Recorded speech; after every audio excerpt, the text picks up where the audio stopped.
गैबर one में आइए, 2 से 3 घंटे बिल्कुल शांति मुद्रा में बैठिए, मनन करिए, तो आपको यहाँ पर राधा कृष्ण के होने के आभास हो जाएंगे।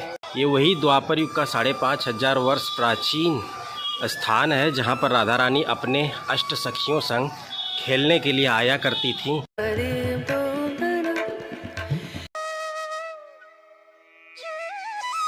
तो ये वो रासमंडल है, द्वापर युग का 5500 वर्ष प्राचीन। ये दर्शन करें आप। तो राधा रानी ने उनको यहाँ पर विग्रह स्वरूप में, मूर्ति के रूप में प्रकट होकर के दर्शन दिया था। बिल्कुल सकरा मार्ग है। यहाँ पे भगवान गोपियों से दूध दही घी माखन दान के रूप में मांग करके खाया करते थे। श्री कृष्ण की शंख, ये आप दर्शन करें, स्पष्ट दर्शन है दोस्तों। इस गहबर वन की लताओं पताओं और फूलों से राधा रानी अपना श्रृंगार करती हैं।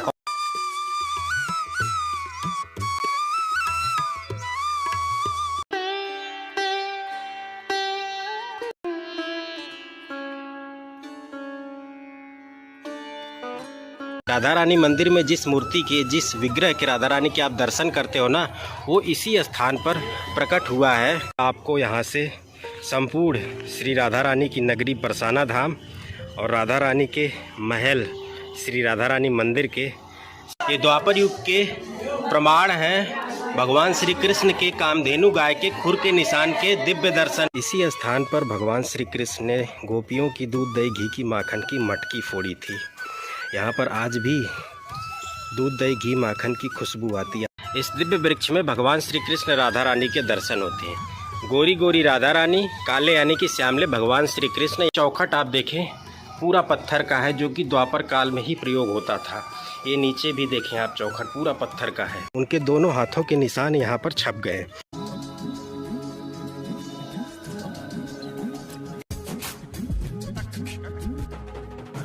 इस स्थान से आज भी राधा रानी के पायल और भगवान श्री कृष्ण के घुघरू के बजने की आवाज़ें नित्य प्रतिदिन सुनाई देती हैं दोस्तों। राधे राधे दोस्तों। श्री राधा रानी के गांव, श्री राधा रानी की नगरी श्री धाम बरसाना में आपका स्वागत है दोस्तों। इस वीडियो में हम संपूर्ण बरसाना के दर्शन कराने वाले हैं। इस दौरान बरसाना धाम की जो परिक्रमा है वो भी करेंगे, साथ ही साथ बरसाना धाम के जितने भी द्वापर युग के भगवान श्री कृष्ण राधा रानी के लीला स्थली हैं, राधा रानी की द्वापर युग की प्राचीन कुंज गलियां हैं श्री धाम बरसाना की, उन सभी के हम आपको दर्शन कराएंगे। तो ये जो आप लोकेशन देख रहे हैं दोस्तों, यहीं से श्री धाम बरसाना की परिक्रमा स्टार्ट होती है। तो परिक्रमा इधर से होती है। बाकी अगर आप राधा रानी मंदिर डायरेक्ट जाना चाहते हैं तो इस वाले रास्ते से जाना होता है। तो हम जो है इधर से ही चलेंगे दोस्तों। सबसे पहले राधा रानी मंदिर के आपको दर्शन कराएंगे, इसके बाद जितनी भी दर्शनीय स्थल है श्री धाम बरसाना में उन सभी के दर्शन कराएंगे। साथ ही साथ जितनी भी प्राचीन कुंज गलियां थीं श्री धाम बरसाना की द्वापर युग की, जिनमें राधा रानी अपने सखियों संग दौड़ा करती थी, खेला करती थी, उन सभी के दर्शन कराएंगे। तो वीडियो अंत तक देखिएगा दोस्तों। अंत तक वीडियो देखेंगे तो सभी दर्शनीय स्थलों के आप दर्शन कर पाएंगे और तभी आपको श्री धाम बरसाना के दर्शनों का आनंद भी प्राप्त होगा।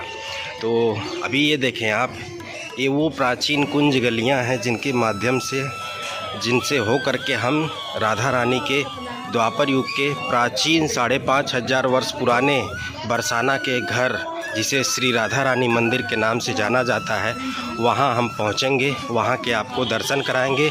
फिर उसके आगे भी हम चलेंगे और संपूर्ण बरसाना धाम में जितने भी भगवान श्री कृष्ण राधा रानी के लीला स्थली दर्शनीय स्थल हैं, उन सभी के आपको हम दर्शन कराएंगे।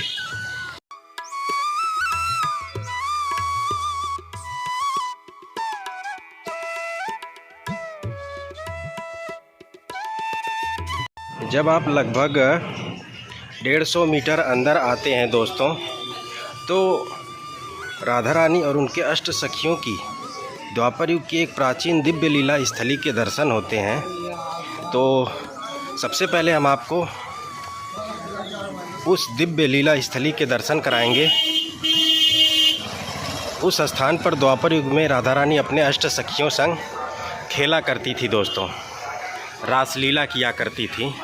तो चलिए सबसे पहले हम आपको उस दिव्य स्थान के दर्शन कराते हैं। तो वो दिव्य स्थान दोस्तों यहाँ पर है, ये आप देखें। तो यहाँ से हम प्रवेश करते हैं और आपको अंदर चल कर के दर्शन कराते हैं।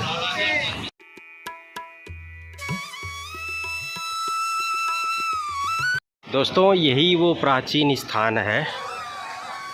तो अभी क्या इसे मंदिर के रूप में बना दिया गया है, लेकिन इस गेट की प्राचीनता आप देखें। ये वही द्वापर युग का 5500 वर्ष प्राचीन स्थान है जहाँ पर राधा रानी अपने अष्ट सखियों संग खेलने के लिए आया करती थी। ये वही पवित्र भूमि है दोस्तों। तो देर न करते हुए चलिए हम इसके अंदर प्रवेश करते हैं। और ये जो आप गेट देख रहे हैं ना, ये द्वापर युग का 5500 वर्ष पुराना है दोस्तों, प्राचीन है। इसकी प्राचीनता आप देख करके भी अंदाज़ा लगा सकते हैं, क्योंकि ये जो पत्थर आप देख रहे हैं ना दोस्तों, ये उसी समय प्रयोग किया जाता था। ये जितने भी पत्थर आप देख पा रहे हैं, बाकी यहाँ पढ़ भी सकते हैं। प्राचीन मंदिर श्री अष्टसखी जी महाराज, श्री राधा रानी की एक क्रीड़ा स्थली रही है, रास भूमि रही है। चलिए यहाँ के हम आपको दिव्य दर्शन कराते हैं। इसके अलावा ये चौखट आप देखें, पूरा पत्थर का है, जो कि द्वापर काल में ही प्रयोग होता था। ये नीचे भी देखें आप, चौखट पूरा पत्थर का है।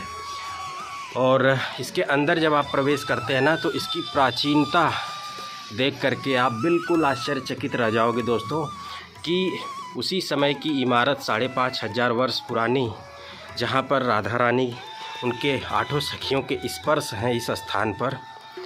आज भी इस स्थान के दर्शन होते हैं, अपने आप में दिव्य दर्शन हैं। तो थोड़ा और अंदर जब आप प्रवेश करेंगे तो कुछ ऐसे दर्शन इस स्थान के होते हैं। ये देखें, यहाँ की प्राचीनता को आज भी बिल्कुल वैसे ही हूबहू रखा गया है दोस्तों। ये देख रहे हैं, ये पूरा स्ट्रक्चर प्राचीन अद्भुत दर्शन है राधा रानी के, प्राचीन खेलन भूमि के, प्राचीन रास भूमि के। यहाँ पर राधा रानी अपने 8 सखियों संग नित्य प्रतिदिन खेलने के लिए आया करती थी, रासलीला करने के लिए आया करती थी दोस्तों। तो चलिए अभी हम मंदिर में आपको राधा रानी और उनके 8 सखियों के सुंदर विग्रह स्वरूप के दर्शन कराते हैं।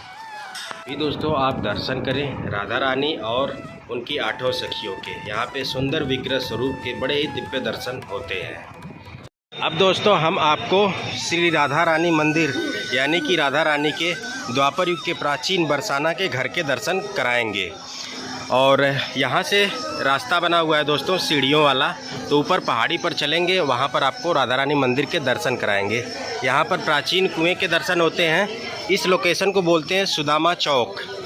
और ये था वो प्राचीन स्थान जहाँ पर राधा रानी अपने सखियों संग खेलने के लिए आया करती थी। तो इसके हमने दर्शन करा दिए हैं।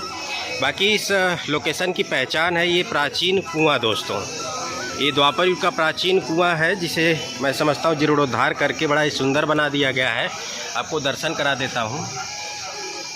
चलिए दोस्तों देर न करते हुए हम सीढ़ियों के माध्यम से राधा रानी मंदिर पहुँचते हैं और आपको दर्शन कराते हैं। लेकिन उससे पहले ये जो पूरा आप सीढ़ियों वाला मार्ग देख रहे हैं ना, ये द्वापर युग की प्राचीन कुंज गली हुआ करती थी।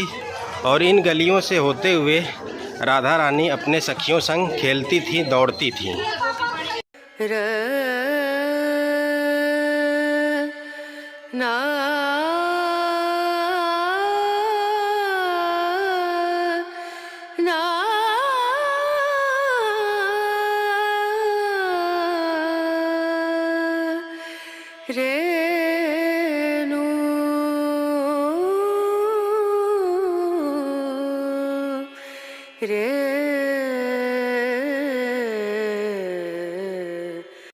कुछ सीढ़ियाँ चढ़ने के बाद हम पहुंच चुके हैं राधा रानी मंदिर के प्रवेश द्वार पर। जैसे ही आप मंदिर के प्रवेश द्वार से प्रवेश करते हैं तो यहाँ पर सबसे पहले दर्शन होते हैं दोस्तों भगवान श्री कृष्ण के कामधेनु गाय के खुर के निशान के। ये द्वापर युग के प्रमाण हैं। भगवान श्री कृष्ण के कामधेनु गाय के खुर के निशान के दिव्य दर्शन है इस स्थान पर दोस्तों। देखें किस तरह से एक पत्थर से भगवान श्री कृष्ण के कामधेनु गाय के खुर के निशान हैं। ये अपने आप में दिव्य दर्शन है। इसके अलावा दोस्तों यहाँ पर राधा रानी के चरण चिन्ह मौजूद हैं एक चट्टानी शिला पर। इस स्थान पर राधा रानी के चरणों के निशान के दर्शन होते हैं। आइए मैं आपको कराता हूँ। तो इस शिला पर राधा रानी के चरण चिन्ह मौजूद है दोस्तों, आपको दिखाता हूँ। थोड़ा अगर आप ध्यान से देखेंगे ना तो राधा रानी के चरण चिन्ह के दर्शन है। ये देखें आप, ये देखें राधा रानी के चरण चिन्ह है दोस्तों। ये पूरा ये जो आप देख पा रहे हैं तो स्पष्ट दर्शन है। यहाँ पर राधा रानी की उंगलियों के निशान हैं और ये पूरा उनका चरण चिन्ह है दोस्तों। ये देखें आप।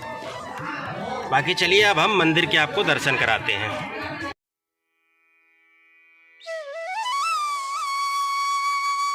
अभी आप दर्शन करें श्री धाम बरसाना के प्रमुख मंदिर श्री राधा रानी मंदिर के। ये मंदिर दोस्तों बरसाना के सबसे ऊंचे पर्वत पर विराजमान है। स्वयं ब्रह्मा जी यहाँ पर्वत बने हुए हैं और ब्रह्मांचल पर्वत के सबसे ऊंचे शिखर भानगढ़ पहाड़ी पर राधा रानी का ये महल, राधा रानी जी का ये प्राचीन द्वापर युग का घर विराजमान है दोस्तों, जिसके इस वक्त आप दर्शन कर पा रहे हैं।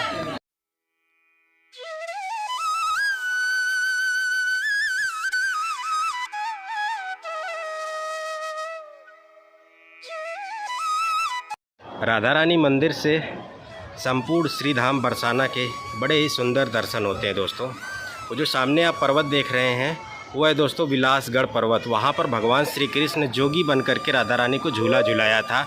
वहाँ पे भगवान श्री कृष्ण की जोगन लीला हुई थी दोस्तों। ये जो संपूर्ण बरसाना धाम है ना, ये ब्रह्मांचल पर्वत पर स्थित है। स्वयं ब्रह्मा जी यहाँ पर पर्वत बने हुए हैं और इस ब्रह्मांचल पर्वत के सबसे ऊंचे शिखर पर राधा रानी जी का मंदिर विराजमान है, जिसके इस वक्त आप दर्शन कर पा रहे हैं। इसके अलावा दोस्तों जिस पर्वत पर राधा रानी मंदिर विराजमान है इसे ब्रह्मांचल पर्वत का भानगढ़ नामक हिस्सा बोला जाता है। राधा रानी के पिताजी बृजभानु बाबा के नाम पे इस पर्वत का नाम भानगढ़ पड़ा हुआ है। इसके अलावा सामने विलासगढ़ है और इस तरफ है दानगढ़ और फिर इसके बाद उसके भी पीछे है मानगढ़। इस तरह से जो संपूर्ण ब्रह्मांचल पर्वत है उसके 4 शिखर हैं, 4 चोटियां हैं, दानगढ़, भानगढ़, मानगढ़ और इसके अलावा विलासगढ़। तो यहाँ से संपूर्ण श्री धाम बरसाना के दर्शन होते हैं। और दोस्तों ये जो आप राधा रानी का महल देख रहे हैं, राधा रानी का मंदिर देख रहे हैं, ये द्वापर युग में 5,500 वर्ष पुराना राधा रानी जी का बरसाने का घर है। जी हाँ, बृजभानु बाबा, कीर्ति मैया, राधा रानी यहाँ पर रहा करती थी। आज इसे मंदिर के रूप में जाना जाता है। तो बता दूँ ये वाला जो हिस्सा आप देख रहे हैं ये तो नवनिर्मित है। राधा रानी के लिए ये नया महल बनाया गया है, लेकिन जो उनका पुराना वाला घर है वो दोस्तों वो है, वो जो आप देख रहे हैं वो असली राधा रानी का 5,500 वर्ष पुराना द्वापर युग का बरसाने का घर है जो आप देख पा रहे हैं। बाकी ये तो उनके लिए नया बनाया गया क्योंकि वो वाला जर्जर हो गया था। और साथ में इस राधा रानी मंदिर में जिस मूर्ति के दर्शन होते हैं, राधा रानी के जिस विग्रह के दर्शन होते हैं, वह दोस्तों महान संत श्री नारायण भट्ट जी की कठिन तपस्या से इस ब्रह्मांचल पर्वत पर प्रकट किया गया है। राधा रानी यहाँ पर मूर्ति के रूप में नारायण भट्ट जी को दर्शन दी थी। उसी मूर्ति के दर्शन इस राधा रानी मंदिर में होते हैं। तो चलिए हम भी आपको दर्शन करा देते हैं।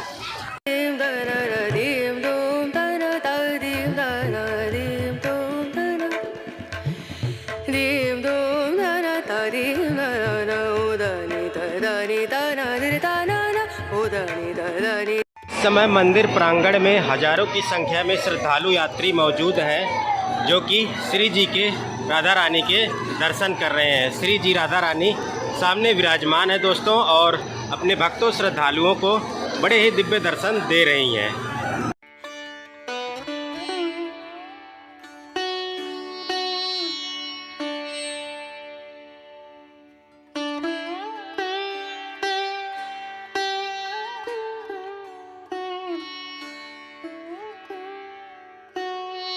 आपने अभी अभी श्री राधा रानी मंदिर में श्री जी के, लाडली जी के बड़े ही अद्भुत दर्शन किए दोस्तों।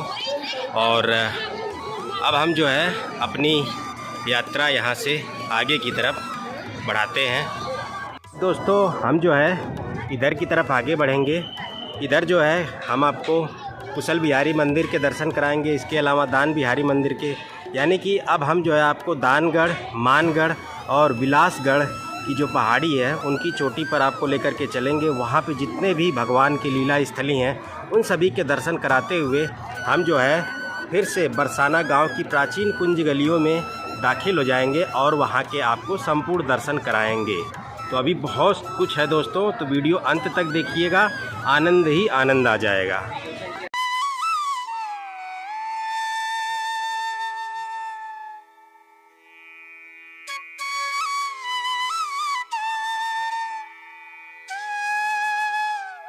दोस्तों यहाँ राधा रानी मंदिर के पास में ही श्रद्धालुओं भक्तों को निःशुल्क भोजन प्रसादी की भी सेवा दी जाती है। ये जो आप स्थान देख रहे हैं ये यहाँ पर श्रद्धालुओं भक्तों को निःशुल्क भोजन प्रसादी दी जाती है, लंगर प्रसाद, भंडारा प्रसाद। तो यहाँ पर आप रुक करके भोजन प्रसादी जरूर ग्रहण करें दोस्तों। साथियों, राधा रानी मंदिर से लगभग 200 मीटर की दूरी पर वो स्थान है जहाँ पर राधा रानी प्रकट हुई थी। महान संत श्री नारायण भट्ट जी की कठिन तपस्या से प्रसन्न होकर के सामने ये स्थान है। यही है दोस्तों नारायण भट्ट जी की तपस्थली और राधा रानी की प्रकट स्थली। चलिए आपको इस स्थान के भी हम दर्शन कराते हैं।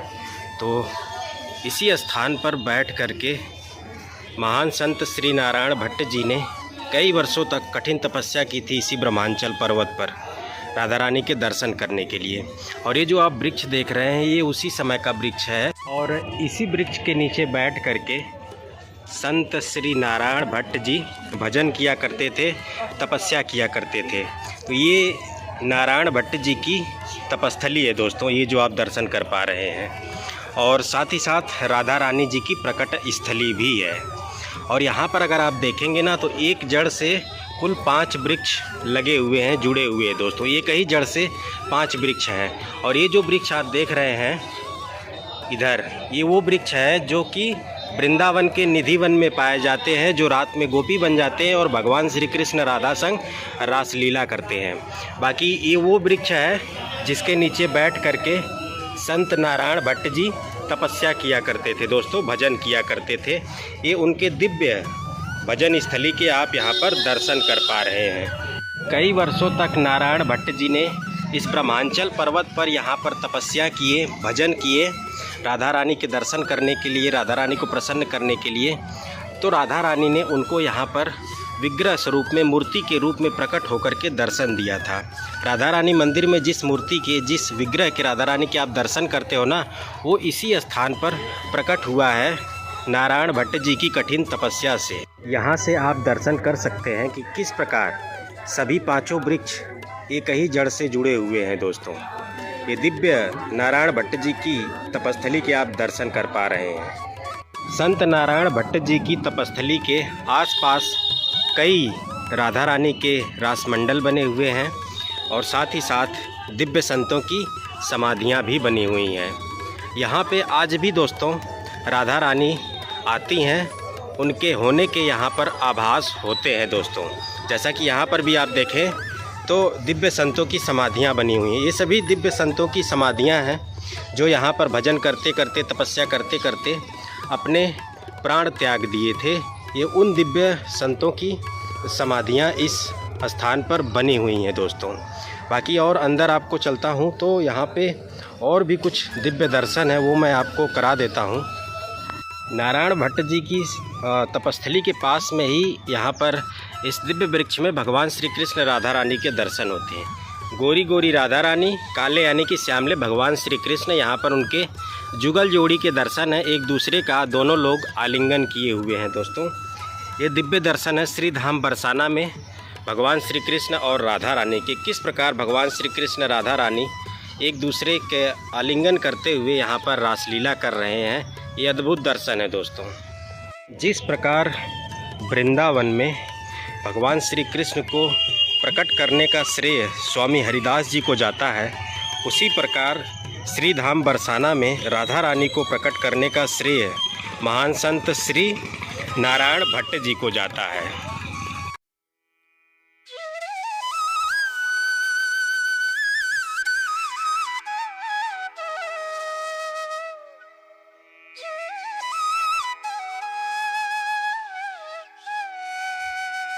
अभी दोस्तों हम प्रवेश कर चुके हैं कुशल बिहारी मंदिर के अंदर। इसे राधा रानी का नया महल भी बोला जाता है, राधा रानी का नया मंदिर भी बोला जाता है। इस मंदिर से जो जुड़ी हुई कथा है वो मैं आपको बताता हूँ दोस्तों। जो राधा रानी का प्राचीन मंदिर है श्री धाम बरसाना का, जिसके मैंने आपको दर्शन करा दिए हैं, समय के साथ साथ वो मंदिर प्राचीन हुआ और जर्जर होता गया। तो श्री धाम बरसाना के जो गोस्वामी वर्ग थे वो राजस्थान के राजा जी से आग्रह किए कि राधा रानी का जो मंदिर है वो पुराना हो गया, जर्जर हो गया है, उनके लिए एक नए मंदिर का जो है निर्माण करवाया जाए। तो जो राजस्थान के राजा महाराजा हुआ करते थे वो दोस्तों भगवान श्री कृष्ण राधा प्रेमी हुआ करते थे। देर न करते हुए राजा महाराजा ने यहाँ पर राधा रानी के लिए एक भव्य महल का निर्माण करवा दिया, भव्य मंदिर का निर्माण करवा दिया। इसके बाद राजा ने गोस्वामी वर्ग को बुलाया कि जो मंदिर है वो बन करके तैयार हो गया है, आइए बातचीत करके राधा रानी की मूर्ति को यहाँ पर स्थापित कर देते हैं। जैसे ही गोस्वामी वर्ग राजा जी से मिलने के लिए जा रहे थे तो रास्ते में ही एक गोस्वामी की मृत्यु हो गई बिना किसी कारण के। तो गोस्वामी वर्ग तुरंत भाप गए कि राधा रानी इस बात से दुखी हैं कि उनको एक नए महल में विराजमान किया जा रहा है, उनके प्राचीन स्थान से उनको हटाया जा रहा है। तो तुरंत जो गोस्वामी थे वो रास्ते से वापस लौट आए और राजा जी से सारी बात उन्होंने बताई कि राधा रानी उस नए महल में विराजमान नहीं होना चाहती हैं, वो उस नए महल में नहीं रहना चाहती हैं। फिर इसके बाद दोस्तों राजा जी भी मान गए और राधा रानी को उसी उनके प्राचीन महल में ही रहने दिया गया। आज भी उनके दर्शन उसी प्राचीन महल में होते हैं, राधा रानी मंदिर में। इस नए राधा रानी जी के महल में, मंदिर में एक नए भगवान श्री कृष्ण राधा रानी की मूर्ति को स्थापित किया गया और इस मंदिर को कुशल बिहारी मंदिर के नाम से जाना जाता है, जो कि राजा जी की पत्नी के नाम पर पड़ा हुआ है दोस्तों। बाकी हम मंदिर के अंदर चलते हैं, आपको भगवान श्री कृष्ण और राधा रानी के दिव्य दर्शन कराते हैं। और जैसा कि आप देखें तो कितना सुंदर और भव्य महल का निर्माण राधा रानी के लिए राजस्थान के राजा जी ने करवाया था। ये बहुत ही दिव्य एवं भव्य महल है दोस्तों। ऐसे ही आप कुशल बिहारी मंदिर के अंदर प्रवेश करते हैं ना, तो यहाँ की सुंदर नक्काशी, खूबसूरत डिज़ाइन देख करके ना आप बिल्कुल आश्चर्यचकित रह जाओगे दोस्तों कि इतना भव्य और सुंदर वाइट मार्बल से राधा रानी का महल बनवाया गया था और सामने भगवान श्री कृष्ण और राधा रानी के बड़े ही दिव्य दर्शन हैं। तो चलिए आपको मैं कराता हूँ।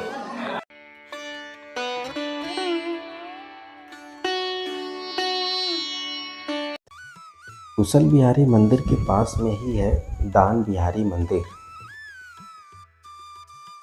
यहाँ पर भगवान श्री कृष्ण ने अपनी बंसी राधा रानी को दान कर दी थी और राधा रानी को झूला झुलाया था। तो मंदिर सामने है, चलिए आपको दर्शन कराते हैं। दोस्तों साकरी खोर पर भगवान श्री कृष्ण गोपियों से दूध, दही, घी, माखन का दान लिया करते थे। जो गोपी दान नहीं देती थी उसकी मटकी फोड़ देते थे। तो इस बात से परेशान गोपियां एक दिन एकजुट होकर के कन्हैया को साकरी खोर पर पकड़ लिया और उनको इस स्थान पर लेकर के आई।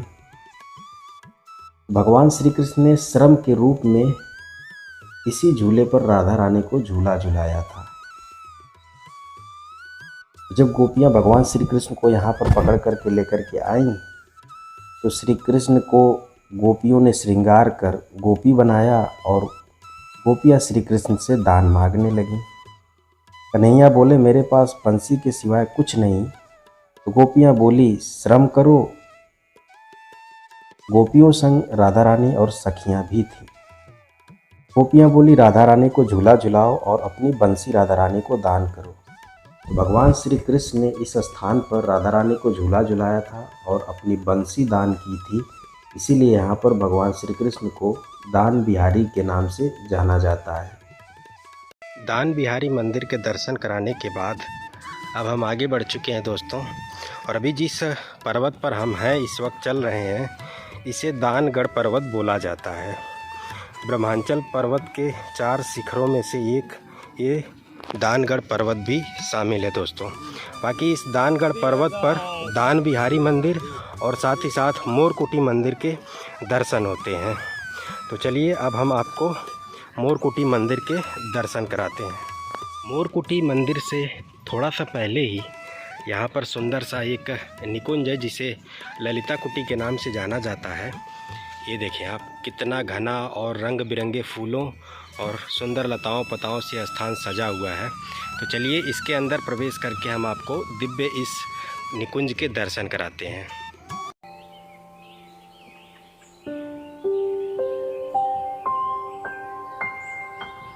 आइए हम इस सुंदर से निकुंज के आपको दर्शन करा देते हैं दोस्तों। तो ये है वो निकुंज, देखिए कितना सुंदर है दोस्तों। रंग बिरंगे फूलों, लताओं पताओं, वृक्षों से यह स्थान कितना दिव्य बनाया गया है, ये अपने आप में अद्भुत दर्शन है। यहाँ पर दोस्तों राधा रानी का मंदिर भी है इस तरफ, और इस स्थान को ललिता कुटी के नाम से जाना जाता है।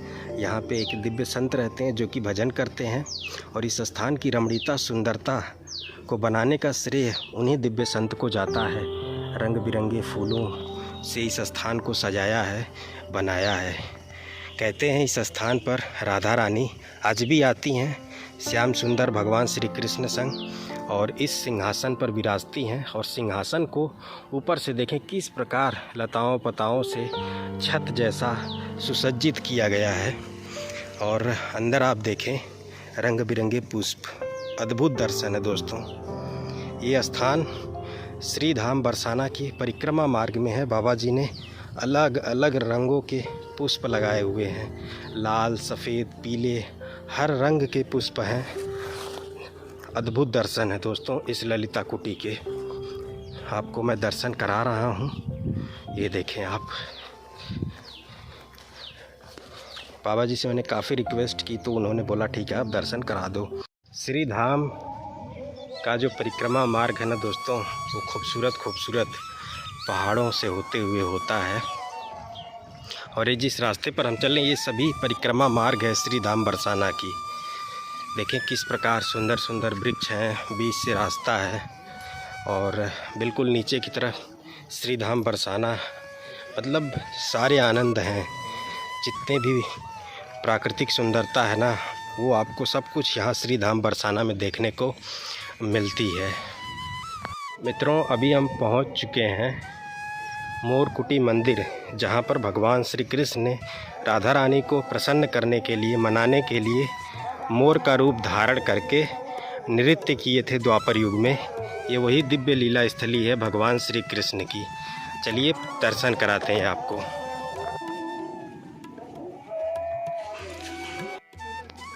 सामने दोस्तों आप दर्शन करें, ये है श्री मोर बिहारी जी मंदिर। यहीं पर द्वापर युग में भगवान मोर बनके नृत्य किए थे, नाचे थे राधा रानी को मनाने के लिए। यहाँ से मैं आपको एक और दिव्य स्थान के दर्शन कराऊं, तो वो स्थान सामने है दोस्तों, वो है मान मंदिर, और जिस पर्वत पर वह विराजमान है उसे मानगढ़ की पहाड़ी बोलते हैं। तो अभी तक मैंने आपको ब्रह्मांचल पर्वत के 3 पहाड़ियों के दर्शन करा दिए हैं। श्री राधा रानी मंदिर जिस पर विराजमान है उसे भानगढ़ की पहाड़ी बोलते हैं, और ये जिस पर मोरकुटी मंदिर और दान बिहारी मंदिर विराजमान है इसे दानगढ़ की पहाड़ी बोलते हैं, अभी जिसके ऊपर मैं खड़ा हूँ। और सामने जिस पर मान मंदिर है उसे मानगढ़ की पहाड़ी बोलते हैं। इसके आगे हम इधर चलेंगे नीचे से होते हुए, तो वो है बिलासगढ़ की पहाड़ी। तो इस तरह से ब्रह्मांचल पर्वत के कुल 4 शिखर हैं दोस्तों। उस स्थान पर राधा रानी रूठ करके बैठी हुई थी भगवान श्री कृष्ण से नाराज़ होकर के। क्यों नाराज़ हुई थी तो वो मैं जब नीचे गहबर वन में चलूँगा वहाँ पे वो कथा बताऊँगा। लेकिन अभी इतना ही जानिए कि राधा रानी वहीं पर रूठ करके बैठ गई थी नाराज़ होकर के, और वहाँ पर भगवान श्री कृष्ण गए, राधा रानी के चरणों को पकड़ करके उनसे माफ़ी मांगी, उनको मनाने का प्रयास किया। लेकिन राधा रानी जब नहीं मानी तो वह इस स्थान पर भगवान श्री कृष्ण आए, यहाँ पर मोर बन करके नाचे थे। राधा रानी वहाँ बैठ करके देखी थी, और फिर राधा रानी जाकर के प्रसन्न हुई तो स्वयं भी राधा रानी इस स्थान पर आईं, भगवान के साथ मोरनी का रूप धारण करके वो भी यहाँ पर नृत्य की थी। और राधा रानी की 8 सखियाँ भी यहाँ पर भगवान श्री कृष्ण राधा रानी संग नृत्य किए थे। मोरकुटी मंदिर के अंदर जब आप प्रवेश करते हैं ना, तो यहाँ की दीवारों पर भगवान श्री कृष्ण की मोर लीला का सुंदर चित्रण आपको देखने को मिलता है। ये आप दर्शन करें उस स्थान के जहाँ पर भगवान श्री कृष्ण द्वापर युग में मोर बन करके नृत्य किए थे राधा रानी को मनाने के लिए। और यहाँ से मैं आपको सुंदर दृश्य दिखाता हूँ। तो सामने देखें, श्री मान मंदिर के दर्शन है। मानगढ़ की पहाड़ी की चोटी पर विराजमान है। वहीं पर राधा रानी रूठ करके बैठी थी और यहाँ पे भगवान श्री कृष्ण मोर बन करके नृत्य कर रहे थे और सामने से राधा रानी देख रही थी। और नीचे की तरफ है दोस्तों गहबर वन, राधा रानी का हृदय। भगवान श्री कृष्ण राधा रानी का सबसे प्रिय स्थान है गहबर वन, जो कि दानगढ़ और मानगढ़ और इसके अलावा बिलासगढ़ की पहाड़ी के बिल्कुल तलहटी में है गहबर वन। बिल्कुल लेफ़्ट साइड में नीचे की तरफ देखें तो गहबर सरोवर के दर्शन होते हैं। और उसके थोड़ा सा आगे जितना आप घना वन देख रहे हैं ना, वो संपूर्ण गहबर वन है दोस्तों। राधा रानी की हृदय स्थली इसे बोलते हैं। तो चलिए अब देर न करते हुए हम आगे बढ़ते हैं, आपको मानगढ़ के दर्शन कराते हैं श्री मान मंदिर के। इसके बाद नीचे चलेंगे, गहबर वन के संपूर्ण दर्शन आपको कराएंगे।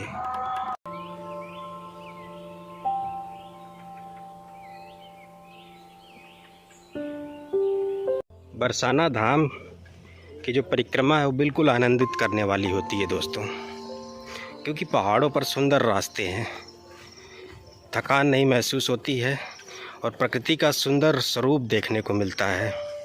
राधा रानी का श्री धाम बरसाना आज भी बिल्कुल द्वापर युग जैसा ही सुंदर है दोस्तों।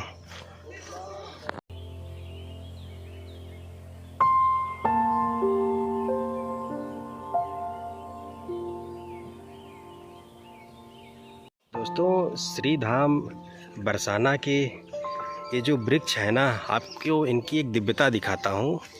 तो ये देखें, अंदर से बिल्कुल खोखले हैं दोस्तों। ये अंदर से देखें आप, बिल्कुल खोखले हैं। आगे भी आपको दिखाता हूँ। जितने वृक्ष यहाँ देखेंगे तो सभी खोखले वृक्ष हैं, अंदर से खोखले। ये देखें आप, देख रहे हैं, अंदर से पूर्णतः खोखले हैं। इसके बावजूद इनकी हरियाली बिल्कुल अद्भुत है दोस्तों। ये अपने आप में आश्चर्य का विषय है।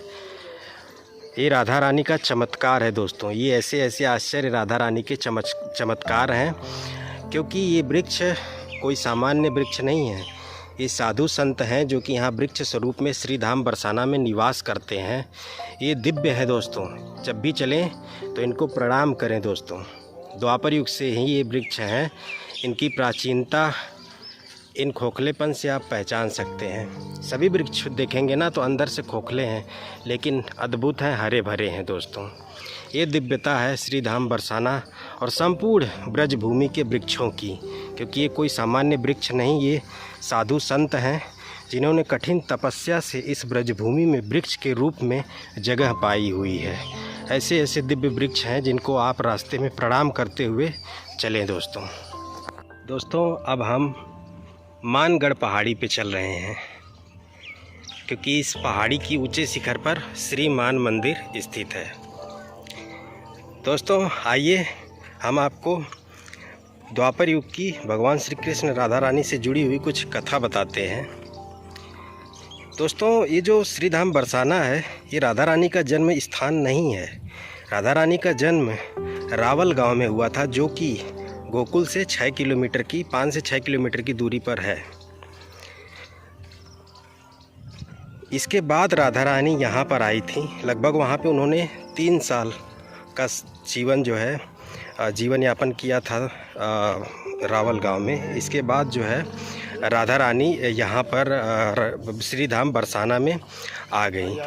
जिस प्रकार भगवान श्री कृष्ण का अवतार कंस की कारागार में मथुरा में हुआ था, उसी रात्रि नंद बाबा ने कंस की डर से भगवान श्री कृष्ण को यमुना मैया के रास्ते से होते हुए गोकुल में नंद बाबा के यहाँ पहुँचा दिए थे। तो भगवान श्री कृष्ण का जो पालन पोषण है वो नंद गांव में यशोदा मैया और नंद बाबा ने किया। और गोकुल में लगभग 2 साल भगवान श्री कृष्ण रहे थे। वहाँ पे बाल्यकाल की लीलाएं किए थे दोस्तों, वहाँ पर पालने में झूले थे। और वहीं से 6 किलोमीटर आगे रावल गांव में राधा रानी जन्मी थी। उनका अवतार कमल के पुष्प पर कीर्ति मैया और बृषभानु बाबा के यहाँ हुआ था।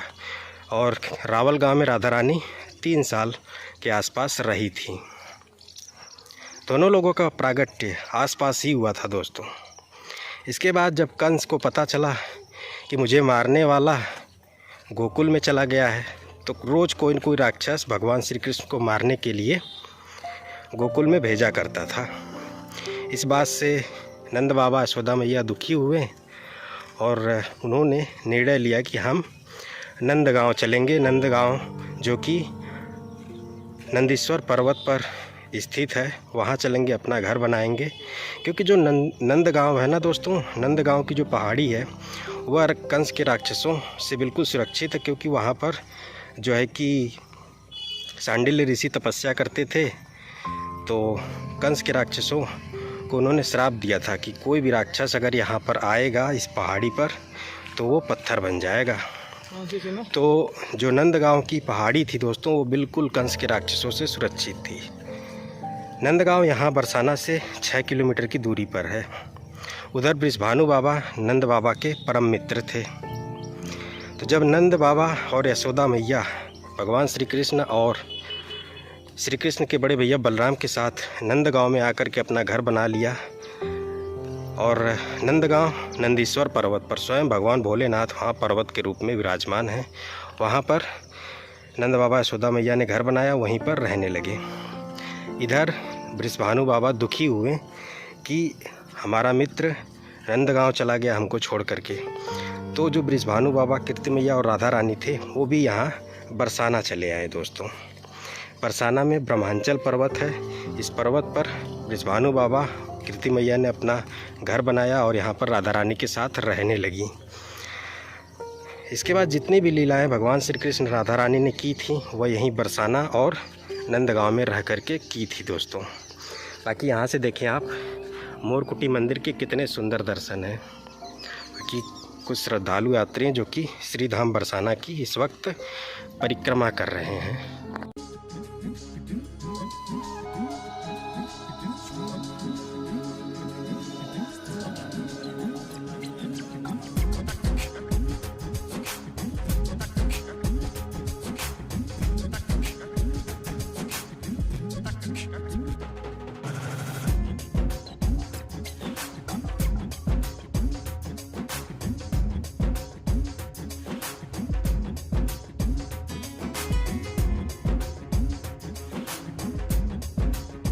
फाइनली दोस्तों हम पहुंच चुके हैं श्री मान मंदिर। ये सामने मान मंदिर के आप दर्शन करें और चलते हैं ऊपर, आपको दर्शन कराते हैं। मित्रों, यहाँ मान मंदिर के अंदर कंस्ट्रक्शन का काम चल रहा है, जिसकी वजह से हम उस दिव्य स्थान के दर्शन आपको नहीं करा सकते जहाँ पर राधा रानी द्वापर युग में कन्हैया से रूठ करके नाराज़ होकर के बैठी हुई थी। वो स्थान आज भी यहाँ पर गुफा के रूप में, और उस गुफा में एक शिला मौजूद है जिस पर राधा रानी रूठ करके बैठी थी। आज भी उस स्थान के यहाँ दर्शन होते हैं, लेकिन कंस्ट्रक्शन की वजह से अभी क्या है, गुफा के द्वार को बंद किया गया है। बाकी यहाँ से संपूर्ण गैबरवन धाम के आप दर्शन करें। लेकिन इस मान मंदिर में मैं आपको राधा रानी के एक बड़े सुंदर से निकुंज के दर्शन ज़रूर कराऊँगा दोस्तों।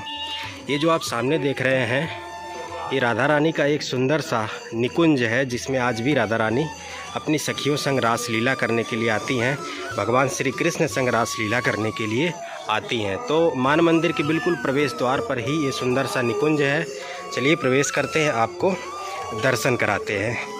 जैसे ही आप सुंदर से निकुंज में प्रवेश करते हैं ना, तो सबसे पहले दर्शन होते हैं यहाँ पर सुंदर से राधा रानी भगवान श्री कृष्ण के रास मंडल के।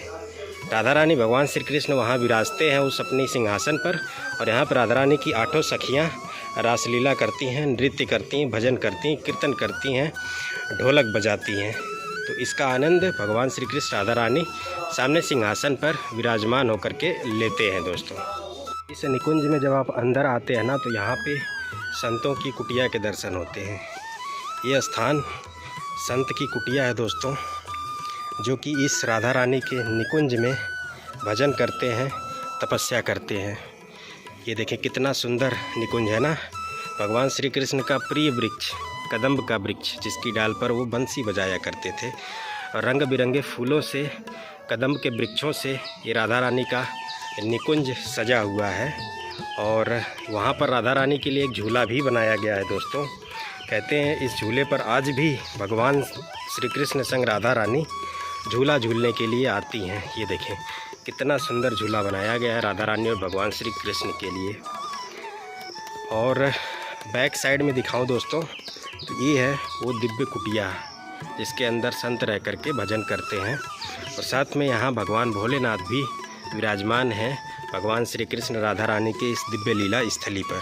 दोस्तों बता दूं कि आज भी इस स्थान से रात्रि के समय में घुघरू पायल के बजने की आवाज़ सुनाई देती है, क्योंकि भगवान श्री कृष्ण पायल में घुघरू बांधे होते हैं, राधा रानी पायल, और दोनों लोग जब यहाँ नृत्य करते हैं, रासलीला करते हैं, तो उनके पायल और घुघरू की आवाज़ इस स्थान से सुनाई देती है जब वो इस रास मंडल पर रासलीला करते हैं, नृत्य करते हैं।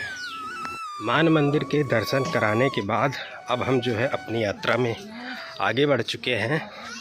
और अब हम जिस स्थान के दर्शन कराएंगे ना दोस्तों, वो स्थान संपूर्ण ब्रज का सबसे महत्वपूर्ण स्थान है। जी हाँ, जिस स्थान के हम दर्शन कराने वाले हैं ये कोई सामान्य स्थान नहीं होने वाला। वैसे तो जितने भी स्थान हैं संपूर्ण ब्रज भूमि में सभी दिव्य हैं, सभी भगवान श्री कृष्ण राधा रानी की लीलाओं से जुड़े हुए हैं। लेकिन अभी जिस स्थान के आप दर्शन करने जा रहे हैं इसको स्किप मत करिएगा, इसके दर्शन आप संपूर्ण करिएगा दोस्तों। ये स्थान है भगवान श्री कृष्ण राधा रानी का सबसे प्रिय स्थान, राधा रानी का सबसे दिव्य स्थान। इसे हम राधा रानी का हृदय भी बोलते हैं, जिसे गह्वर वन के नाम से जाना जाता है। दोस्तों गह्वर का मतलब ही होता है हृदय, वन का मतलब निकुंज।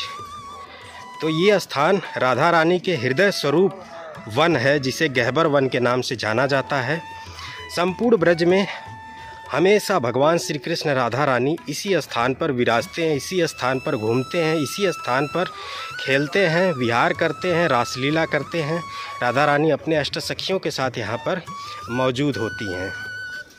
तो कम शब्दों में बोलें तो ये राधा रानी और भगवान श्री कृष्ण का संपूर्ण ब्रज में सबसे प्रिय स्थान है, जिसे गह्वर वन या फिर गह्वर वन धाम के नाम से भी जाना जाता है। बता दूं आपको, बरसाना को गह्वर वन धाम के नाम से भी जाना जाता है दोस्तों। गह्वर वन धाम के अंतर्गत कौन कौन से स्थान आते हैं वो मैं आपको बता दूं। एक तो ये मान मंदिर आता है, दूसरा मोरकुटी मंदिर आता है, और इसके अलावा दोस्तों मोरकुटी मंदिर की पहाड़ी और मान मंदिर की पहाड़ी के नीचे तलहटी में जो संपूर्ण वन है वो भी स्थान आता है, जिसे गह्वर वन बोलते हैं। इसके अलावा गह्वर सरोवर के दर्शन हैं यहाँ पर। राधा रानी के गुप्त रास मंडली के दर्शन हैं, जिसमें राधा रानी आज भी आती हैं, रासलीला करती हैं, वहाँ पर अपना श्रृंगार करती हैं। साथ में इसी स्थान पर भगवान श्री कृष्ण के शंख के भी दर्शन होते हैं एक शिला पर। बाकी ये रास्ता देखें कितना सुंदर है, लताओं पताओं पुष्पों ने इस रास्ते को ऊपर से कवर कर रखा है, जिससे यह एक सुंदर सा निकुंज द्वार बन गया है दोस्तों। यहाँ से आपको मैं गह्वर वन की दिव्य सुंदरता दिखाता हूँ।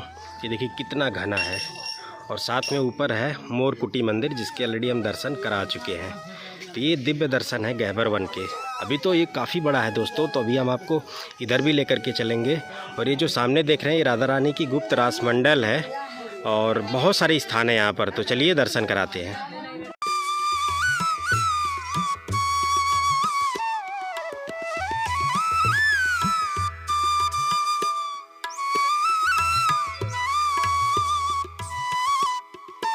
अभी आप दर्शन करें गह्वर सरोवर के। इसे राधा सरोवर के नाम से भी जाना जाता है, और इस सरोवर को भगवान श्री कृष्ण ने अपनी बंसी से प्रकट किया था राधा रानी के लिए। द्वापर युग में भगवान श्री कृष्ण राधा रानी और राधा रानी की 8 सखियाँ इस स्थान पर खेलती थीं और साथ ही साथ रासलीला किया करती थी दोस्तों। राधा रानी अपना यहाँ पर श्रृंगार किया करती थी अपने अष्ट सखियों संग। और आज भी बताते हैं कि इस स्थान पर भगवान श्री कृष्ण, राधा रानी और राधा रानी की 8 सखियां यहाँ पर हमेशा रहती हैं, खेलती हैं, रासलीला करती हैं और यहाँ पर अपना वे श्रृंगार करते हैं दोस्तों। तो इस स्थान पर भगवान आज भी नित्य विहार लीला में होते हैं। कई संतों को इस स्थान पर भगवान श्री कृष्ण, राधा रानी के साक्षात दर्शन भी हुए हैं। साथ ही साथ जब रात का समय होता है ना दोस्तों, बिल्कुल सुनसान होता है इस स्थान पर, तो यहाँ से पायल, घुंघरू के बजने की आवाज़ें सुनाई देती हैं। भगवान श्री कृष्ण, राधा रानी के होने के यहाँ पर आभास होते हैं। जब वो यहाँ पर रासलीला करते हैं तो उसकी आवाज़ें आज भी कई दिव्य भक्तों, श्रद्धालुओं, संतों को सुनाई दी है दोस्तों। बाकी दोस्तों, ये जो आप देख रहे हैं ये है गहबर सरोवर, राधा सरोवर। बताते हैं कि द्वापर युग में एक बार जब भगवान श्री कृष्ण, राधा रानी और उनके सखियां यहाँ पर रासलीला कर रहे थे, खेल रहे थे, तो राधा रानी को प्यास लगी। तो उन्होंने भगवान श्री कृष्ण से जल का प्रबंध करने के लिए बोला। तो भगवान श्री कृष्ण ने अपने बंसी से इस सरोवर को प्रकट किया, इस कुंड को प्रकट किया और इसके जल को पी करके उन्होंने अपनी प्यास मिटाई थी। दोस्तों, कहते हैं कि आज भी भगवान श्री कृष्ण, राधा रानी और राधा रानी की 8 सखियां जब यहाँ पर खेलते हैं, रासलीला करते हैं, तो इसी सरोवर में स्नान भी करते हैं और इसी सरोवर के जल को पीते भी हैं। कहते हैं राधा रानी नित्य प्रतिदिन इसी सरोवर में स्नान करने के बाद अपने उस गुप्त रासमंडल में जाती हैं, वहाँ पर वो अपना श्रृंगार करती हैं। इसके बाद भगवान श्री कृष्ण संग वह रासलीला करती हैं। राधा रानी का ये है गुप्त रासमंडल। क्यों गुप्त रासमंडल बताते हैं, इसके पीछे की जो कथा है वो भी मैं आपको बताऊंगा और अभी अंदर चल करके दर्शन भी कराऊंगा। बता दूं दोस्तों कि श्री धाम बरसाना में एक दिव्य संत हैं जो आज भी जीवित हैं, श्रद्धालुओं भक्तों को दर्शन देते हैं। उनका नाम है दोस्तों श्री फलहारी बाबा। तो फलहारी बाबा को राधा रानी ने रात में स्वप्न दिया, सपना दिया और बताया कि मेरा कहबर वन सरोवर के पास एक रासमंडल है, जाइए आप उसे उजागर करिए ताकि भक्त श्रद्धालु उस स्थान के दर्शन कर सकें। तो यही वो स्थान है, यही है राधा रानी का गुप्त रासमंडल, जो कि ज़मीन के अंदर से स्वयं प्रकट हुआ है दोस्तों। और इसी के अंदर आज भी राधा रानी अपना श्रृंगार करती हैं और भगवान श्री कृष्ण संग रास लीला रचाती हैं। चलिए आपको हम इस दिव्य स्थान के दर्शन कराते हैं। यह स्थान थोड़ा सा ज़मीन के नीचे है दोस्तों। जैसा कि मैंने बताया, यह स्थान स्वयं प्रकट हुआ है ज़मीन के नीचे से।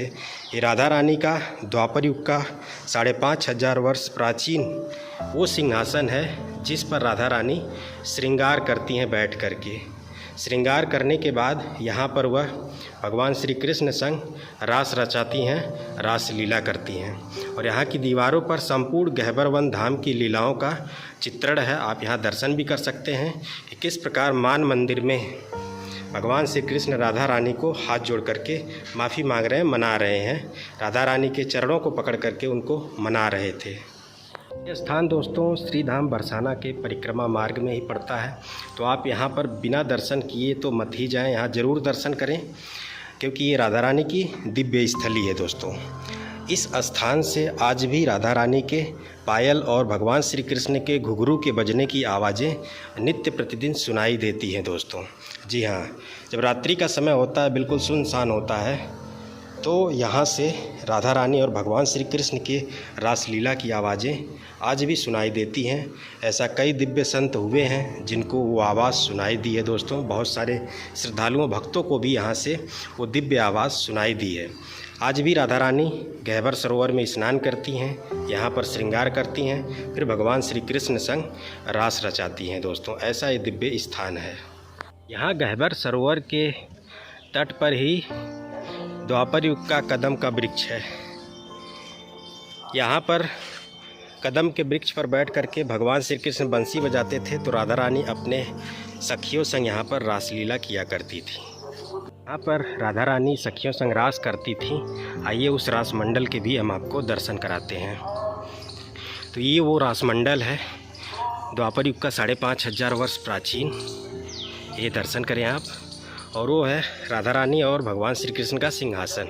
वहाँ पे वो दोनों लोग बैठे होते थे। यहाँ पर राधा रानी की 8 सखियाँ रास करती थी और इस रास का दर्शन ठाकुर जी श्री जी यहाँ बैठ करके किया करते थे। कितना सुंदर स्थान है दोस्तों, ये देखें आप। हाँ, गहबर सरोवर के पास में ही भगवान श्री कृष्ण की शंख के दर्शन होते हैं। तो आइए हम आपको भगवान के शंख के दर्शन कराते हैं। रास्ता थोड़ा सा मुश्किल है, लेकिन आप आराम से यहाँ से चल सकते हैं, कोई दिक्कत की बात नहीं, क्योंकि यहाँ पर भगवान श्री कृष्ण राधा रानी हमेशा मौजूद रहते हैं। अपने श्रद्धालुओं भक्तों की वो हमेशा रक्षा में यहाँ पर मौजूद होते हैं। कितना सुंदर रास्ता है, ये देखें, लताएं पताओं से स्पर्श हो रहे हैं। ये वो लताएं पताएं पुष्प हैं जिनसे आज भी ठाकुर जी श्री जी अपना श्रृंगार करते हैं दोस्तों। अभी दोस्तों हम पहुंच चुके हैं द्वापर युग की उस प्राचीन शिला के पास, जिस पर भगवान श्री कृष्ण की शंख के दर्शन होते हैं। ये है भगवान श्री कृष्ण की शंख, ये आप दर्शन करें, स्पष्ट दर्शन है दोस्तों। ये भगवान श्री कृष्ण की शंख के स्पष्ट दर्शन है इस शिला पर। यहाँ पर लिखा भी है शंख शिला। और अगर इस पूरे चट्टान को आप देखें तो एक शंख की आकृति बनी हुई है पूरे शिला पर। और यहाँ पर हैं भगवान श्री कृष्ण के शंख के दर्शन, आज भी दर्शन है। ये प्राचीन द्वापर युग की भगवान श्री कृष्ण की वही शंख है जिसको वो लेकर के चला करते थे। कैसे भगवान श्री कृष्ण की शंख यहाँ पर आई उसकी कथा बताता हूँ। जब राधा रानी भगवान श्री कृष्ण को बुला रही थी कि हे श्याम सुंदर कन्हैया कहाँ हो, मुझे प्यास लगी है, तो भगवान श्री कृष्ण उस समय यहीं पर बैठे हुए थे, इसी स्थान पर, इसी शिला पर बैठे हुए थे। देखें, उनके बैठने का निशान भी बना हुआ है दोस्तों। तो एक हाथ में शंख लिए थे, दूसरे हाथ में बंसी। बंसी से उनको सरोवर प्रकट करना था, तो जल्दी जल्दी में वो अपनी शंख को यहीं पर रख दिए और वहाँ पर गए, बंसी से उन्होंने सरोवर प्रकट किया था। तो अपने शंख को यहाँ पर भूल गए हैं, या ये भी कह सकते हैं कि यहाँ पर अपनी उस दिव्य शंख को प्रमाण के तौर पर छोड़ करके गए हैं, ताकि श्रद्धालुओं भक्तों को विश्वास हो सके कि ये भगवान श्री कृष्ण राधा रानी की लीला स्थली है। यहाँ पर भगवान द्वापर युग में रहे थे, आज भी वो यहाँ दृश्य रूप में रहते हैं। दिव्य संतों और दिव्य श्रद्धालुओं को वो अपने कभी कभी दर्शन भी यहाँ कराते हैं, अपने होने का एहसास भी कराते हैं। तो भगवान श्री कृष्ण की शंख के आप यहाँ दर्शन करें, दिव्य स्पष्ट दर्शन है भगवान श्री कृष्ण की द्वापर युग की शंख के। बाकी अब हम आगे चलते हैं, आपको गहबर वन राधा रानी के श्रृंगार स्थली राधा रानी के हृदय के दर्शन कराते हैं। यहाँ पर दोस्तों भगवान श्री कृष्ण को श्री गहबर वन बिहारी जी के नाम से जाना जाता है। अब हम आपको श्री राधा रानी के सबसे प्रिय स्थान, श्री राधा रानी के हृदय स्थली, श्री राधा रानी के श्रृंगार स्थली गहबर वन के दर्शन कराते हैं। तो श्री धाम बरसाना की परिक्रमा को गहबर वन परिक्रमा के नाम से भी जाना जाता है। तो जब भी आप बरसाना धाम की परिक्रमा करें तो इस गहबर वन में प्रवेश करके इस गहबर वन की भी परिक्रमा ज़रूर करें, क्योंकि गहबर वन की परिक्रमा के बगैर श्री धाम बरसाना की जो परिक्रमा है वो अधूरी मानी जाती है दोस्तों। जैसा कि आप देख पा रहे हैं, श्रद्धालु यात्री इस गहबर वन की परिक्रमा लगा रहे हैं। इसी गहबर वन में दोस्तों माँ यशोदा ने श्री राधा रानी की गोद भराई की रस्म भी पूरी की थी दोस्तों। इसके बाद ब्रह्मा जी ने भांडीर वन में भगवान श्री कृष्ण और राधा रानी का विवाह करवाया था। यहाँ पर आप पढ़ भी सकते हैं दोस्तों। साथियों, इस गहबर वन में भगवान श्री कृष्ण गोपी स्वरूप में रहते हैं, स्त्री स्वरूप में। जी हाँ, क्योंकि इस गहबर वन के अंदर किसी भी पुरुष का प्रवेश नहीं है, तो इसलिए भगवान श्री कृष्ण भी इस गहबर वन में गोपी भाव में रहते हैं, यानी वो भी श्रृंगार किए रहते हैं, बिंदी लगाए रहते हैं, जो है कि यानी कि जितने भी स्त्रियों के श्रृंगार हैं वो सभी भगवान श्री कृष्ण इस गहबर वन में किए होते हैं। दोस्तों, ये जो गहबर वन है ये राधा रानी की श्रृंगार स्थली है। इस गहबर वन की लताओं पताओं और फूलों से राधा रानी अपना श्रृंगार करती हैं और भगवान श्री कृष्ण भी अपना श्रृंगार इसी गहबर वन की फूल पत्तियों और पुष्पों से करते हैं। ये जो आप पतली पतली शाखाएं देख रहे हैं, इन्हीं शाखाओं पे बैठ करके भगवान श्री कृष्ण राधा रानी और राधा रानी की सखियाँ झूला झूलती हैं, रासलीला करती हैं। यहाँ पे राधा रानी की अष्ट सखियाँ और भगवान श्री कृष्ण गोपी भाव में हमेशा मौजूद होते हैं दोस्तों। ये दिव्य स्थान है, आप दर्शन करें। बिल्कुल घना है, जैसे जैसे अंदर हम चलेंगे तो लताओं पताओं से ये स्थान इतना घना है कि बिल्कुल झुक करके इस तरह से नीचे से चलना पड़ेगा। लताओं पताओं ने बिल्कुल एक निकुंज द्वार बनाया हुआ है। आगे ये दर्शन भी मैं आपको कराऊंगा। देखिए कितना सुंदर और घना स्थान है। ये सभी वृक्ष प्राचीन हैं, द्वापर युग के हैं दोस्तों। और ये देखें कितने रंग बिरंगे पुष्प हैं इस गह्वर वन में। ये स्थान भगवान श्री कृष्ण राधा रानी का संपूर्ण ब्रज में सबसे प्रिय स्थान है दोस्तों। यहाँ पे आज भी भगवान श्री कृष्ण राधा रानी के होने का आभास होता है साथियों।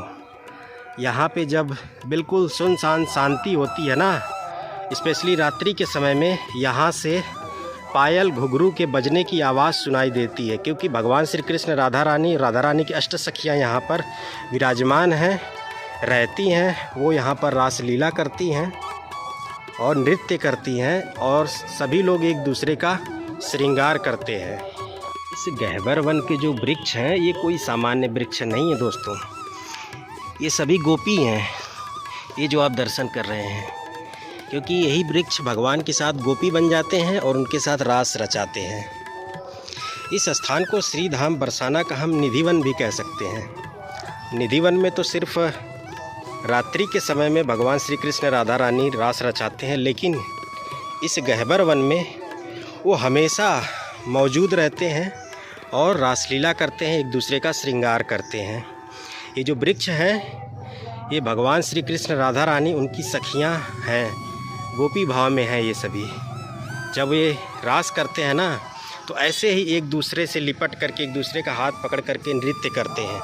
देखें किस प्रकार भगवान श्री कृष्ण राधा रानी के दर्शन हैं, एक दूसरे का आलिंगन किए हुए हैं। ऐसे ही दर्शन इस गह्वर वन में होते हैं दोस्तों। कई संतों को इस गह्वर वन में राधा कृष्ण के दर्शन हुए हैं, साक्षात दर्शन हुए हैं दोस्तों। ये ऐसा दिव्य स्थान है। अंदर आपको दिखा पाऊँ तो कितनी घनी लताएं पताएं हैं, अंदर प्रवेश करना मुश्किल है, क्योंकि इन स्थानों पर भगवान का प्रवेश होता है। ये देखिए कि ऐसा सुंदर निकुंज है, देख रहे हैं। द्वापर युग में एक बहुत बड़ा वन हुआ करता था दोस्तों, ये गह्वर वन। बताते हैं कि इस गह्वर वन को राधा रानी ने स्वयं अपने हाथों से सजाया और बनाया था। और ये वृक्ष देखें आप, एक वृक्ष से, एक जड़ से मैं समझता हूँ 6 से 7 वृक्ष जुड़े हुए हैं। यहाँ पर संपूर्ण दर्शन है भगवान श्री कृष्ण राधा रानी और राधा रानी की 8 सखियों के। ये देख रहे हैं, इतने दिव्य अद्भुत दर्शन इस गह्वर वन में आप कर पा रहे हैं। सभी वृक्षों में आपको भगवान की छवि के दर्शन होंगे, बस आपका भाव दर्शन करने वाला होना चाहिए। यहाँ पर देखें, जड़ एक है, वृक्ष 3 है। वास्तव में भगवान श्री कृष्ण राधा रानी, उनके सखा सखी, वो एक ही प्राण से जुड़े हुए हैं, वो कोई अलग नहीं है, जैसा कि ये भी आप दर्शन कर सकते हैं। इसी प्रकार दोस्तों, इसी प्रकार जब रासलीला करते भगवान ना, तो बिल्कुल ऐसे ही एक दूसरे से लिपटे हुए, एक दूसरे का हाथ पकड़ करके वे रासलीला करते हैं, रास रचाते हैं। यहाँ पर देखें, अद्भुत दर्शन है भगवान श्री कृष्ण राधा रानी की। एक प्राण है, यानी जड़ एक है, शरीर 2 है। प्राण एक है और शरीर 2 है। राधा कृष्ण, एक प्राण 2 शरीर। अद्भुत दर्शन है, ये देखें आप सभी तरफ। और इस वक्त देखें कितने रंग बिरंगे पुष्प खिले हुए हैं इस गह्वर वन धाम में दोस्तों। बाकी और आगे चलते हैं। नील लताओं पर बैठ करके भगवान श्री कृष्ण राधा झूला झूलते हैं दोस्तों। ये देखिए,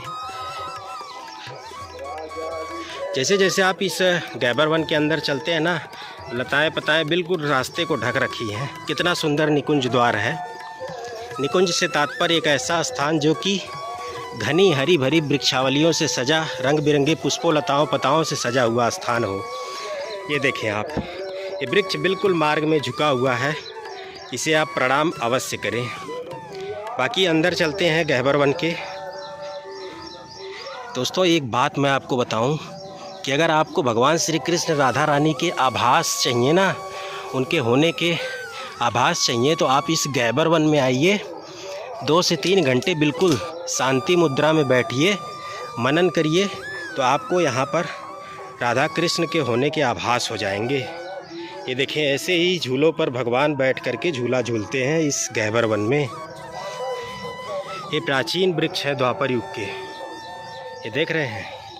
ये भगवान श्री कृष्ण राधा रानी है जो आपस में आलिंगन किए हुए हैं। बगल में राधा रानी की सखियां हैं। सभी लोग यहाँ पर एक साथ मौजूद हैं।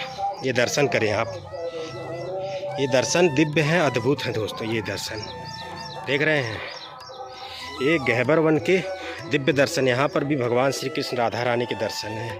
एक जड़ से 2 वृक्ष आपस में लिपटे हुए हैं दोस्तों। इसी गहबर वन में भगवान श्री कृष्ण के परम भक्त रसखान जी को दर्शन हुए थे। भगवान श्री कृष्ण राधा रानी के इसी गहबर वन में, जी हाँ, इसी गहबर वन में भगवान श्री कृष्ण राधा रानी के चरणों को दबा रहे थे।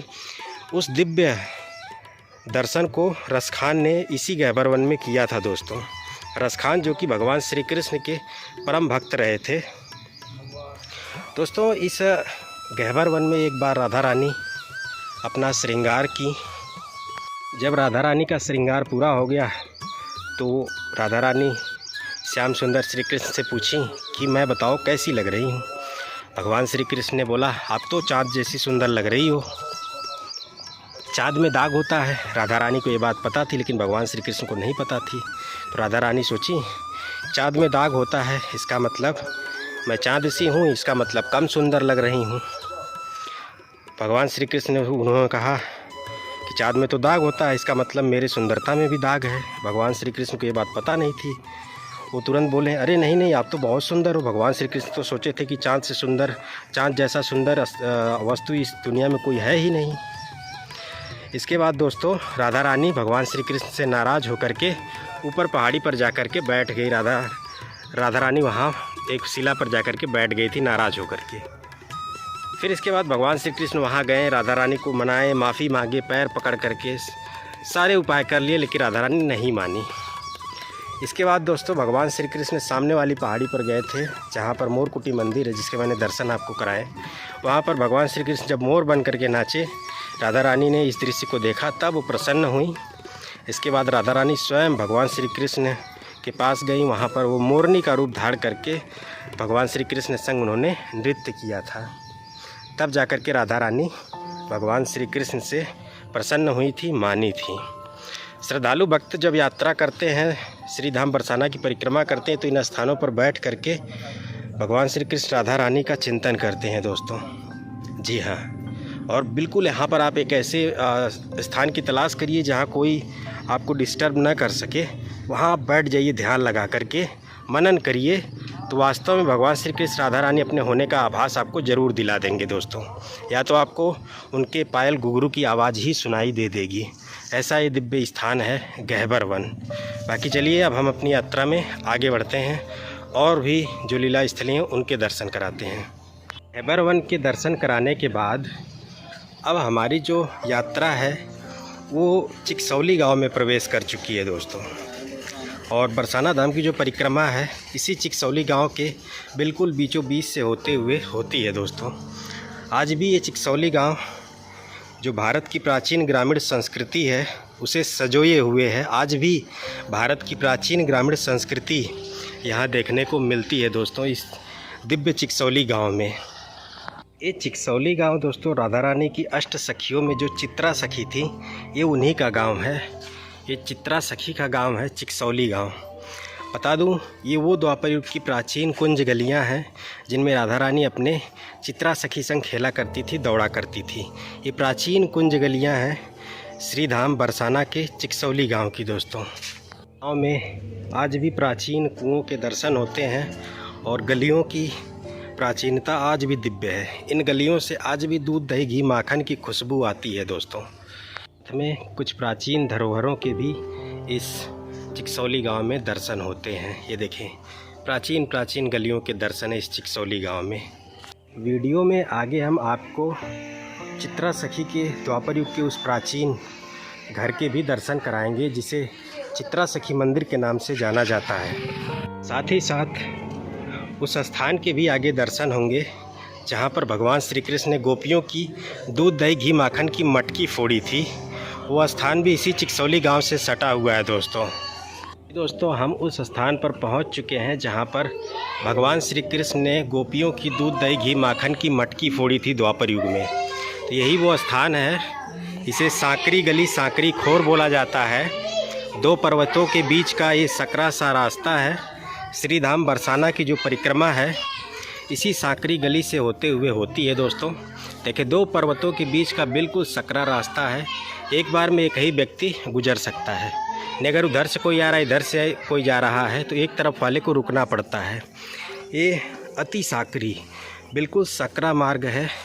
यहाँ पे भगवान गोपियों से दूध दही घी माखन दान के रूप में मांग करके खाया करते थे इस सकरे से रास्ते पर बैठ करके वो, इसीलिए इसे सांकरी खोर सांकरी गली बोला जाता है। यहाँ से आगे की तरफ चलते हैं दोस्तों। इस स्थान पर भगवान श्री कृष्ण के हाथों के निशान मौजूद हैं। साथ ही साथ वो स्थान भी यहाँ पर आज भी मौजूद है जहाँ पर भगवान ने गोपियों की दूध दही घी की माखन की मटकियाँ फोड़ी थी। बताते हैं इस सांकरी खोर पर्वत से आज भी दूध दही घी माखन की खुशबू आती है, क्योंकि द्वापर युग में यहाँ पर भगवान ने जब मटकी फोड़ी दूध दही घी माखन यहाँ पर गिरा, उसी की खुशबू आज भी इस सांकरी खोर पर्वत से आती है दोस्तों। ये भगवान की द्वापर युग की दिव्य लीला स्थली रही है। जब भी श्रद्धालु यात्री परिक्रमा करते हैं तो बिल्कुल बच बच के यहाँ से चलना होता है, क्योंकि ये सांकरी खोर पर्वत बिल्कुल चिकना है, फिसलनी है दोस्तों। बताते हैं कि दूध दही घी माखन गिरने की वजह से ये जो सांकरी खोर पर्वत है ये बिल्कुल चिकना बन चुका है, फिसलनी बन चुका है। इस पर मैं हूँ इस वक्त, इसका आभास भी मुझे हो रहा है दोस्तों। तो जब भी आप यहाँ परिक्रमा करें, इस रास्ते से गुज़रें तो बिल्कुल बच बचा करके चलें।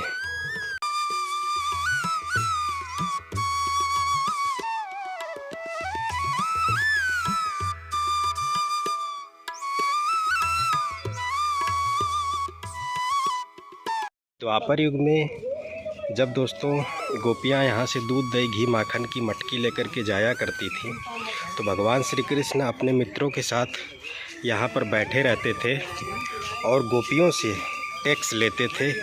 दूध दही घी माखन वो दान के रूप में यहाँ लिया करते थे। इसीलिए भगवान श्री कृष्ण की टैक्स गली है, दान गली है, जिसे सांकरी गली सांकरी खोर के नाम से जाना जाता है। जो श्री धाम बरसाना की परिक्रमा है वो इधर से होते हुए होती है दोस्तों। और इस सांकरी खोर से आगे चिकसौली गांव, फिर गहबर वन, मान मंदिर, मोरकुटी मंदिर, फिर इसके बाद दान बिहारी मंदिर और लास्ट में आता है श्री राधा रानी मंदिर। तो इस तरह से श्री धाम बरसाना की जो परिक्रमा है वो पूरी होती है दोस्तों। लेकिन हम जो है श्री राधा रानी मंदिर से होते हुए बिल्कुल चल रहे हैं और सभी स्थानों के दर्शन कराते हुए अभी हम सांकरी गली में हैं दोस्तों। जैसा कि मैंने बताया, गोपियों से भगवान श्री कृष्ण यहाँ बैठ करके दान लिया करते थे। जो गोपी दान नहीं देती थी दूध दही घी माखन, तो भगवान श्री कृष्ण उसकी मटकी को यहीं पर फोड़ दिया करते थे। ये दोस्तों अब हम आपको उस स्थान के दर्शन कराते हैं जहाँ पर भगवान श्री कृष्ण ने गोपियों की दूध दही घी माखन की मटकी फोड़ी थी। तो ये जो स्थान आप देख रहे हैं, इसी स्थान पर भगवान श्री कृष्ण ने गोपियों की दूध दही घी की माखन की मटकी फोड़ी थी। यहाँ पर आज भी दूध दही घी माखन की खुशबू आती है। यहाँ पर देखें तो पर्वत थोड़ा सा टूटा भी है, क्योंकि भगवान यहीं पर गोपियों की मटकियों को पटक देते थे और उनका दूध दही घी माखन यहीं गिर जाता था, फैल जाता था। उसी दूध दही घी माखन की खुशबू आज भी इस स्थान से आती है दोस्तों।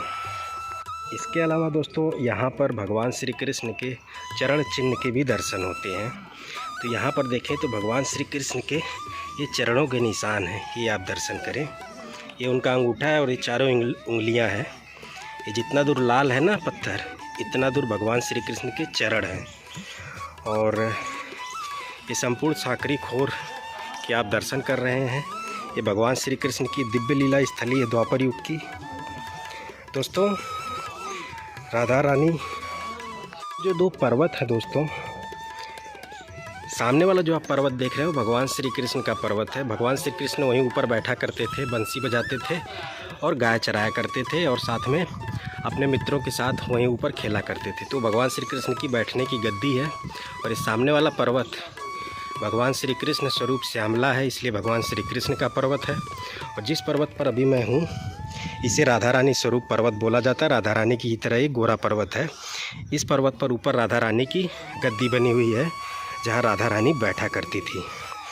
दोस्तों, जब भगवान यहाँ पर गोपियों को तंग करते थे, गोपियों से दूध दही घी माखन दान लिया करते थे, जो नहीं देती थी उसकी मटकी फोड़ देते थे।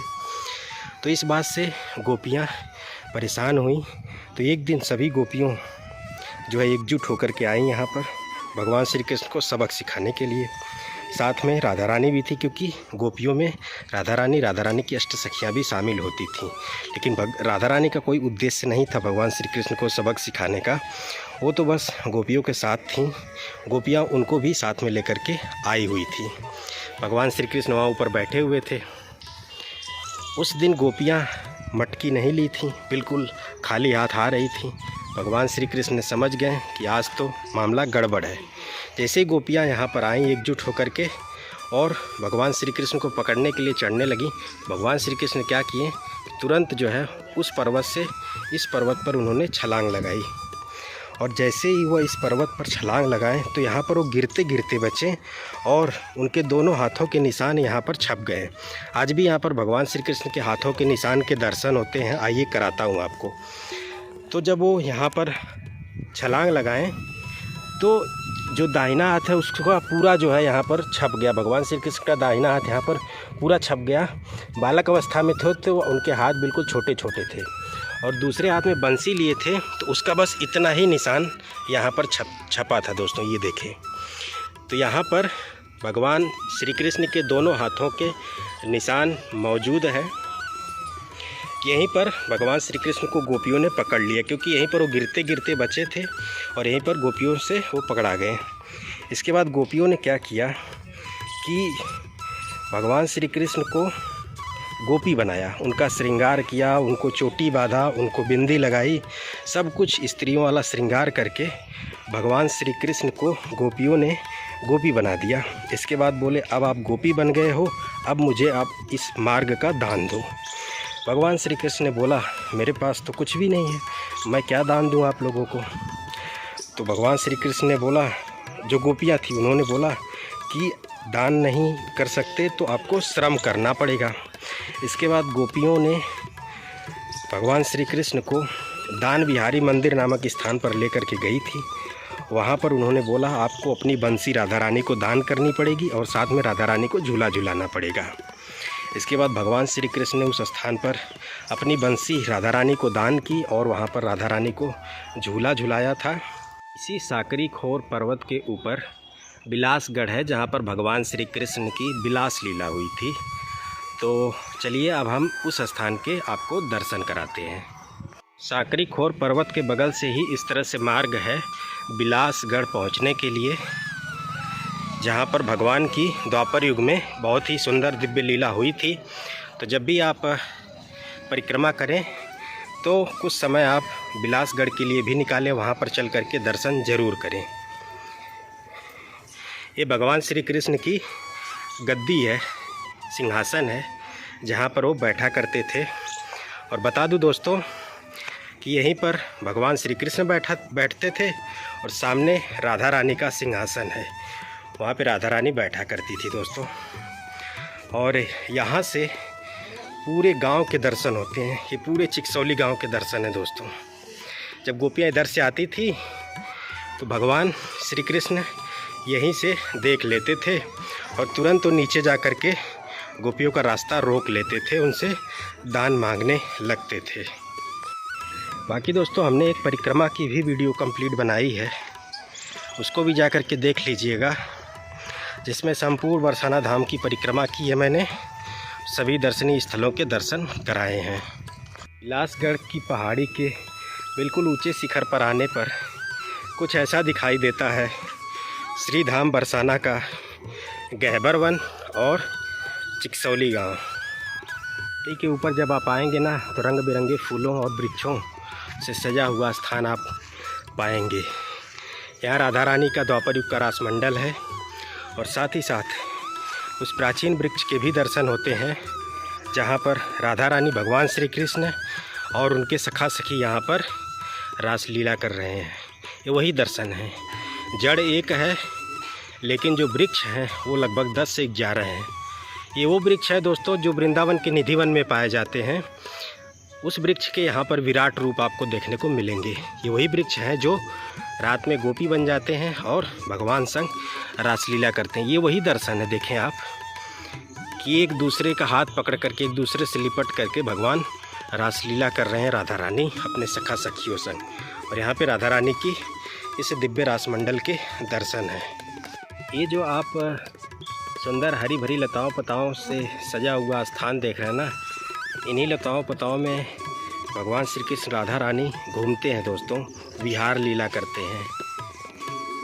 यहाँ पर जब आप शांतिपूर्ण वातावरण में बैठेंगे ना तो उनके पायल घुघरू के आवाज़ सुनाई देंगे, क्योंकि भगवान श्री कृष्ण राधा रानी यहाँ पर नित्य विहार लीला करते हैं, घूमते रहते हैं इन्हीं लताओं पताओं में।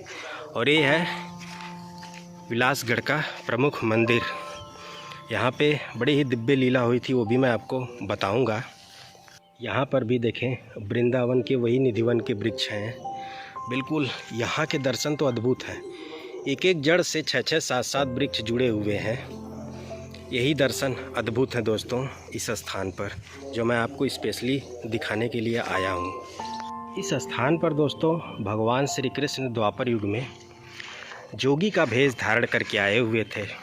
तो यहाँ पे राधा रानी और उनकी अष्ट सखियाँ पहले से ही मौजूद थी। तो भगवान श्री कृष्ण ने सोचा कि हम जो है जोगी का भेष धारण करके चलते हैं और देखते हैं कि राधा रानी और उनकी अष्ट सखियाँ मुझे पहचान पाती हैं। तो जब यहाँ पर भगवान श्री कृष्ण आए तो राधा रानी और उनकी सखियाँ पहचान गई, अरे ये तो कन्हैया है जो जोगी के भेष में आए हुए हैं। जब सखियाँ पहचान गई तो वे बोली, हम तो अब आपको पहचान गई, अब हमें इनाम के रूप में आप क्या दोगे। तो भगवान श्री कृष्ण ने बोला, मेरे पास तो कुछ भी नहीं है। तो उन्होंने बोला, ठीक है कुछ भी नहीं है तो आपको श्रम करना पड़ेगा। तो गोपियों ने, जो राधा रानी की सखियाँ थी, उन्होंने बोला कि आपको यहाँ पर राधा रानी को झूला झूलाना पड़ेगा। तो भगवान श्री कृष्ण ने, ये जो देख रहे हैं ये वही झूला है जिस पर राधा रानी को झूला झुलाया था जोगी के भेष में। और जोगी के भेष में झूला झुलाने के कारण इसे बिलास लीला बोली गई और इसे बिलासगढ़ के नाम से जाना गया है। यहाँ पर मंदिर भी है और साथ ही साथ राधा रानी का एक भव्य रास मंडल भी है दोस्तों। तो ये जो आप बड़ा सा चबूतरा देख रहे हैं ये राधा रानी का प्राचीन रास मंडल है और सामने भगवान श्री कृष्ण राधा रानी का सिंहासन है, वे वहाँ पर विराजते हैं और राधा रानी की 8 सखियाँ यहाँ पर रासलीला करती हैं, रास रचाती हैं। बाकी अंदर मंदिर है, चलिए मंदिर के भी आपको दर्शन करा देते हैं। मंदिर में दर्शन करा देते हैं। तो ऐसे दर्शन होते हैं दोस्तों, जैसे ही आप इस मंदिर प्रांगण में पहुंचते हैं। लताओं पताओं से सजा हुआ ये स्थान है। बाकी बाबा जी ने मंदिर की फ़ोटो लेने से मना किया है, तो आपको हम यहीं तक के बस दर्शन कराते हैं। ये वृक्षों की अद्भुत महिमा है, ये आप देखें। प्राचीन वृक्ष हैं द्वापर युग के। वृंदावन में तो सिर्फ निधिवन में दर्शन होते हैं ना, लेकिन आपको श्रीधाम बरसाना में हर जगह इन दिव्य वृक्षों के दर्शन होते हैं, वो भी बड़े ही अद्भुत स्वरूप में। एक जड़ से 7-8 वृक्ष जुड़े हुए, यानी राधा रानी, उनकी अष्ट सखियाँ और भगवान श्री कृष्ण साक्षात यहाँ पर रासलीला कर रहे हैं। रात्रि के समय में ये गोपी बन जाते हैं, भगवान श्री कृष्ण राधा रानी का रूप धारण कर लेते हैं। लेकिन अभी क्या है, ये हमें सिर्फ वृक्ष दिखाई दे रहे हैं, बट रियल में दोस्तों ये भगवान के स्वरूप हैं। जैसा कि इस वृक्ष के दर्शन करें, भगवान श्री कृष्ण राधा रानी विराजमान हैं। एक जड़ से 2 वृक्ष का जुड़ाव। इन वृक्षों को किसी ने लगाया नहीं, इन वृक्षों को साक्षात भगवान श्री कृष्ण राधा रानी ने प्रकट किया इस स्थान पर दोस्तों, ताकि श्रद्धालुओं भक्तों को इनको दर्शन हो सकें। जी हाँ, ये देखें आप, कितने दिव्य वृक्ष के दर्शन हैं। यहाँ पर भी आप देख रहे हैं ना, ये अद्भुत दर्शन है दोस्तों। ये देखें, इन्हीं लताओं पताओं निकुंजों में आज भी भगवान श्री कृष्ण राधा रानी अपने सखा सखियों संग विहार लीला करते हैं। देखें कितना सुंदर मार्ग बना हुआ है इस विलासगढ़ की पहाड़ी पर।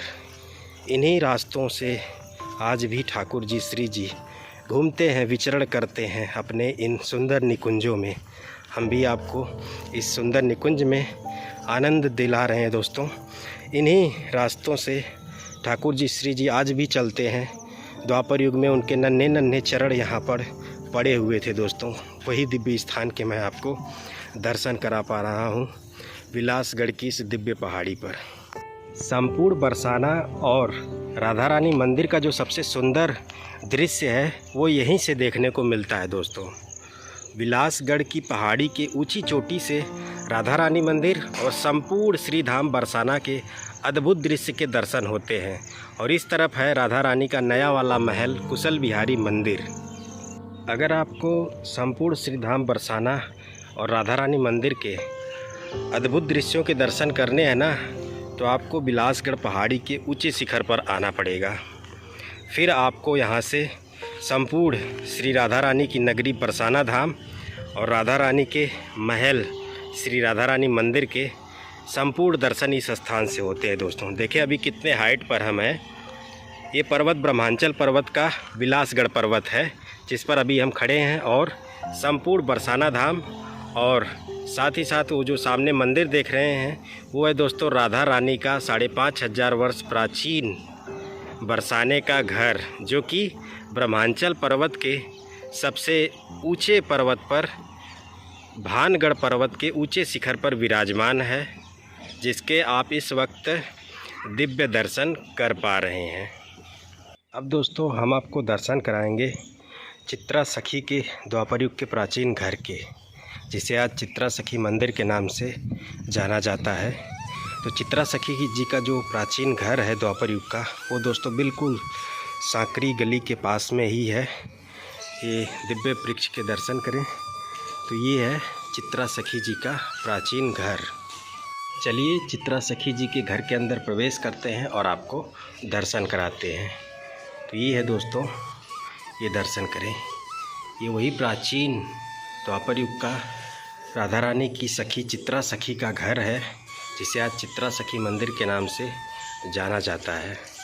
वो दिव्य स्थान है द्वापर युग का जहाँ पर राधा रानी अपनी सखी चित्रा सखी के साथ खेला करती थीं।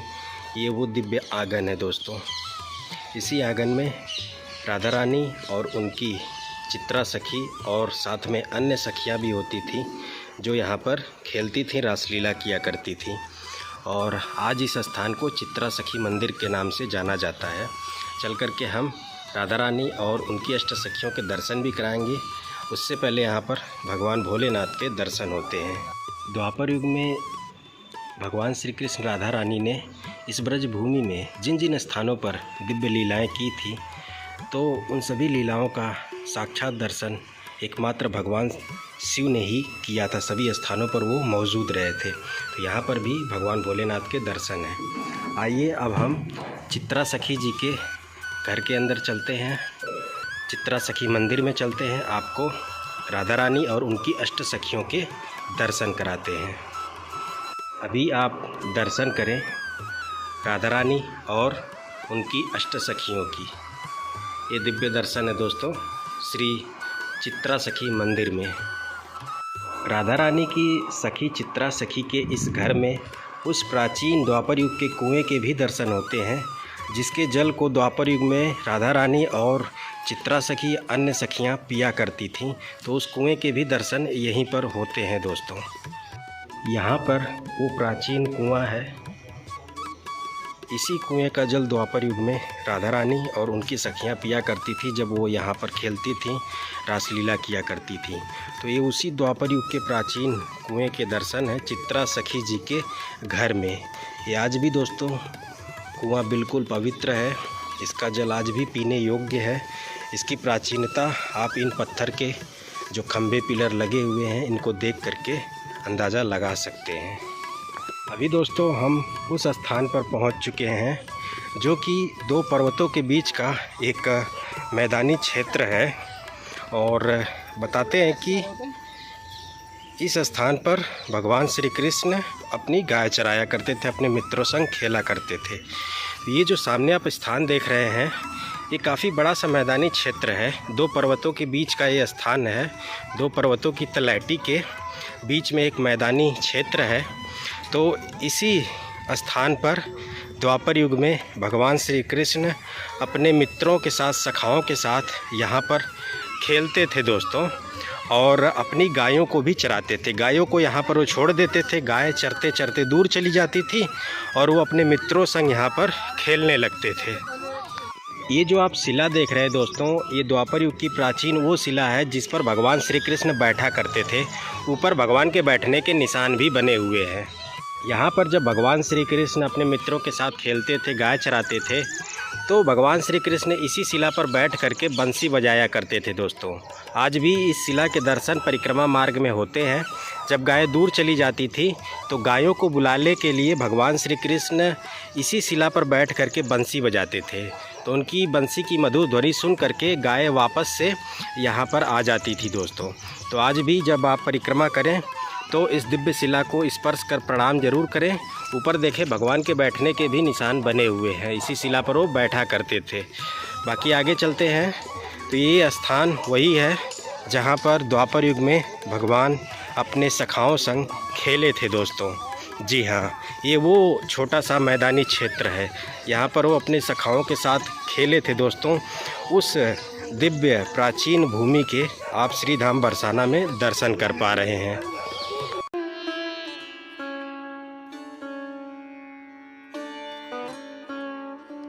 फाइनली दोस्तों, हम उस पॉइंट पर आ चुके हैं जहाँ से हमने श्री धाम बरसाना की यात्रा प्रारंभ की थी।